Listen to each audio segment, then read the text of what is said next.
Liturgia para hoy, miércoles 21 de abril. San Anselmo, obispo y doctor de la Iglesia. Feria o memoria libre. Blanco, semana 3 de Pascua. San Anselmo de Canterbury nació de noble familia en Oasta del Piedemonte italiano, hacia el año 1033. Tuvo como máxima aspiración armonizar fe y razón, para lo cual parte siempre de la fe. Su lema fue Credo ut intelligam, que distingue por sus aportes racionales para demostrar la existencia de Dios.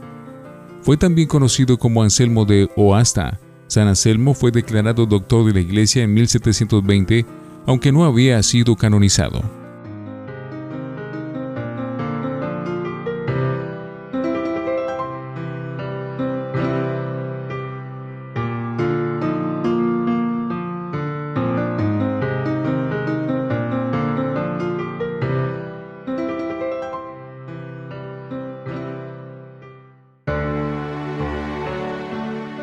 Antífona. Mi boca fue colmada de tu alabanza para poder cantar. Mis labios se regocijarán cuando cante para ti. Aleluya. Oremos. Muéstrate propicio, Señor, y protege a tu familia. Así como le has dado la gracia de la fe, concédele la participación eterna en la resurrección de tu Hijo unigénito. Él, que vive y reina contigo en la unidad del Espíritu Santo, y es Dios por los siglos de los siglos. Primera lectura de los Hechos de los Apóstoles, capítulo 8, versículos 1b al 8. Después de la muerte de Esteban, se desencadenó una violenta persecución contra la iglesia de Jerusalén, y todos se dispersaron por las regiones de Judea y Samaria, a excepción de los apóstoles. Unos hombres piadosos enterraron a Esteban e hicieron grandes lamentaciones por él. En cuanto a Saulo, devastaba la iglesia. Yendo de casa en casa, a la fuerza se apoderaba de hombres y mujeres y los metía en la cárcel. Y al irse dispersando, los creyentes iban predicando el Evangelio.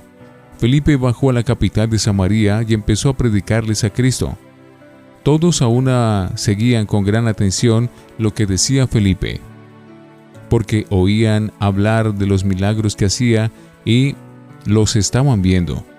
Pues de muchos poseídos salían los malos espíritus lanzados a gritos, y muchos lisiados, cojos, quedaron curados. Así hubo gran alegría en esa ciudad. Palabra de Dios. Te alabamos, Señor. Salmo 65. Aclama al Señor, tierra entera. Aclama al Señor, tierra entera. Toquen en honor de su nombre. Canten himnos a su gloria. Digan a Dios, qué terribles son tus obras. Aclama al Señor, tierra entera. Que se postre ante ti la tierra entera. Que toquen en tu honor, que toquen para tu nombre. Vengan a ver las obras de Dios, sus temibles proezas en favor de los hombres. Aclamen al Señor, tierra entera. Transformó el mar en tierra firme, a pie atravesaron el río. Alegrémonos con Dios, que con su poder gobierna eternamente. Aclama al Señor, tierra entera. Aleluya, aleluya, aleluya. Dice el Señor, todo el que cree en mí tiene vida eterna, y yo lo resucitaré en el último día. Aleluya, aleluya, aleluya. Del Santo Evangelio según San Juan, capítulo 6, versículos 35 al 40. Continuó Jesús diciendo a los judíos en Cafarnaún: Yo soy el pan que da la vida. Quien viene a mí no pasará hambre. Quien cree en mí nunca tendrá sed. Pero ya les he dicho que a pesar de haber visto no creen. Todos los que el Padre me confía vendrán a mí, y al que venga a mí no lo rechazaré, porque yo he bajado del cielo no para hacer mi voluntad, sino la voluntad del que me ha enviado. Y la voluntad del que me envió es que no deje que se pierda ninguno de los que me dio, sino que los resucite en el último día. Porque esto es lo que quiere el Padre, que todo el que vea al Hijo y crea en Él tenga vida eterna, y yo lo resucitaré en el último día. Palabra del Señor. Gloria a ti, Señor Jesús. Oremos.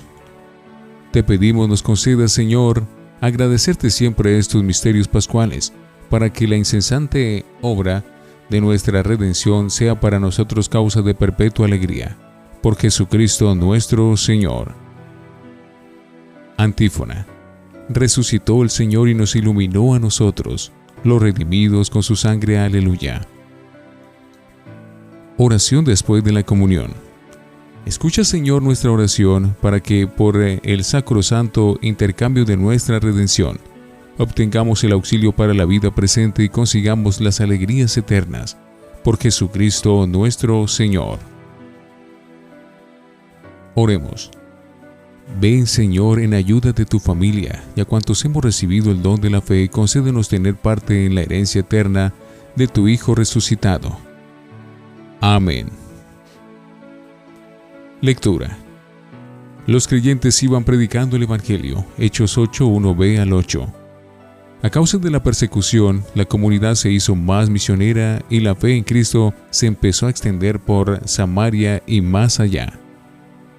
El día de la ascensión, Jesús les había anunciado que iban a ser sus testigos, primero en Jerusalén, luego en toda Judea, en Samaria y hasta los confines del mundo. Ahora lo empiezan a realizar. Uno de los diáconos helénicos, Felipe, asume la evangelización en Samaria, y la ciudad se llenó de alegría. Esto es lo que quiere el Padre, que todo el que vea al Hijo y crea en Él, tenga vida eterna. Juan 6, 35-40. El discurso del pan de la vida que Jesús dirige a sus oyentes el día siguiente a la multiplicación de los panes en la sinagoga de Cafarnaún entra en su desarrollo decisivo. Esta catequesis de Jesús tiene dos partes muy claras, una que habla de la fe en Él y otra de la Eucaristía. En la primera afirma, yo soy el pan de vida. En la segunda dirá, yo daré el pan de vida. Ambas están íntimamente relacionadas y forman parte de la gran página de catequesis que el evangelista nos ofrece en torno al tema del pan. Entusiasmados con la perspectiva de tener el pan del cielo, del que hablaba Jesús, y que da vida para siempre, la gente pide, Señor, danos siempre de este pan. Pensaban que Jesús hablaba de un pan especial. Por esto, de forma interesada piden, danos siempre de este pan. Esta petición de la gente recuerda la conversación de Jesús con la mujer samaritana. Jesús había dicho que ella podría tener dentro de sí la fuente de agua que brota para la vida eterna. Y ella de forma interesada pide, Señor, dame de esta agua. La samaritana no percibe que Jesús no está hablando de agua material. Asimismo, la gente no se da cuenta de que Jesús no está hablando del pan material.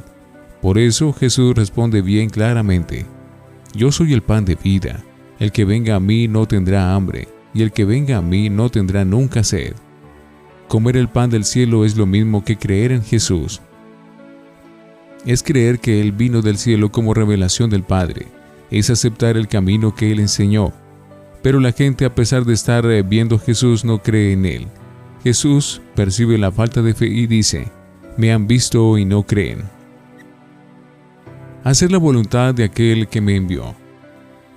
Después de la conversación con la samaritana, Jesús había dicho a los discípulos, mi alimento es hacer la voluntad del Padre que está en los cielos. Aquí en la conversación con la gente sobre el pan del cielo, Jesús se refiere al mismo asunto, porque he bajado del cielo, no para hacer mi voluntad, sino la voluntad del que me envió. Y la voluntad del que me envió es que yo no pierda nada de lo que Él me ha dado, sino que lo resucite en el último día. La voluntad de mi Padre consiste en que todo el que vea el Hijo crea en Él. Tengo vida eterna, y yo lo resucitaré en el último día. Este es el alimento que el pueblo debe buscar, hacer la voluntad del Padre del cielo. Es este el pan que sustenta la vida de las personas y le da rumbo. Aquí comienza la vida eterna, vida que es más fuerte que la muerte. Si estuviéramos verdaderamente dispuestos a hacer la voluntad del Padre, no tendríamos dificultad en reconocer al Padre presente en Jesús. Los judíos murmuraban. Judíos eran sus discípulos y discípulas. Las primeras comunidades cristianas eran todos los de los judíos que aceptaban a Jesús como Mesías. Solo después, poco a poco, en las comunidades del discipulado, amado, griegos y paganos comenzaban a ser aceptados en pie de igualdad con los judíos. Eran comunidades más abiertas, pero esta apertura no era aceptada por todos. Algunos cristianos, venidos del grupo de los fariseos, querían mantener la separación entre judíos y paganos. La situación era muy crítica después de la destrucción de Jerusalén en el año 70. Los fariseos se convertían en la corriente religiosa dominante en el judaísmo y empiezan a definir directrices religiosas para todo el pueblo de Dios. Suprimir el culto en lengua griega, adoptar únicamente el texto bíblico en hebreo, definir la lista de los libros sagrados, eliminando los libros que estaban solo en la traducción griega de la Biblia. Tobías, Judith, Esther, Baruch, Sabiduría, Eclesiástico y los 2 libros de los Macabeos. Segregar a los extranjeros. No comer ninguna comida sospechosa de impureza o de haber sido ofrecida a los ídolos. Todas estas medidas asumidas por los fariseos repercutían en las comunidades de los judíos que aceptaban a Jesús como Mesías. Estas comunidades habían caminado mucho.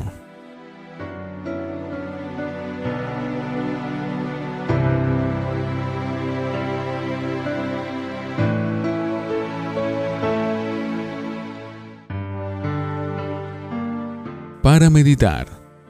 La presentación de Jesús por parte del evangelista Juan también nos está diciendo a nosotros que necesitamos la fe como preparación a la Eucaristía. Somos invitados a creer en Él antes de comerlo sacramentalmente. Para que nuestra Eucaristía sea fructuosa, antes tenemos que entrar en esta dinámica de aceptación de Cristo, de adhesión a su forma de vida.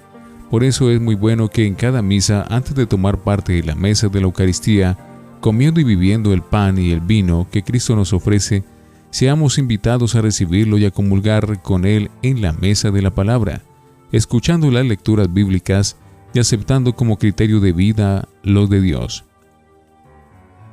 Reflexionemos. ¿Somos capaces de descubrir en los momentos de dificultad aquellos elementos positivos de crecimiento que están de fondo y logramos servirnos de ellos para nuestro progreso espiritual? Oremos. Señor, tantas veces hemos buscado saciar el hambre con alimentos que no nos hacen bien, pero hoy queremos alimentarnos de ti, el único alimento que nos sacia y da plenitud a nuestra vida. Amén.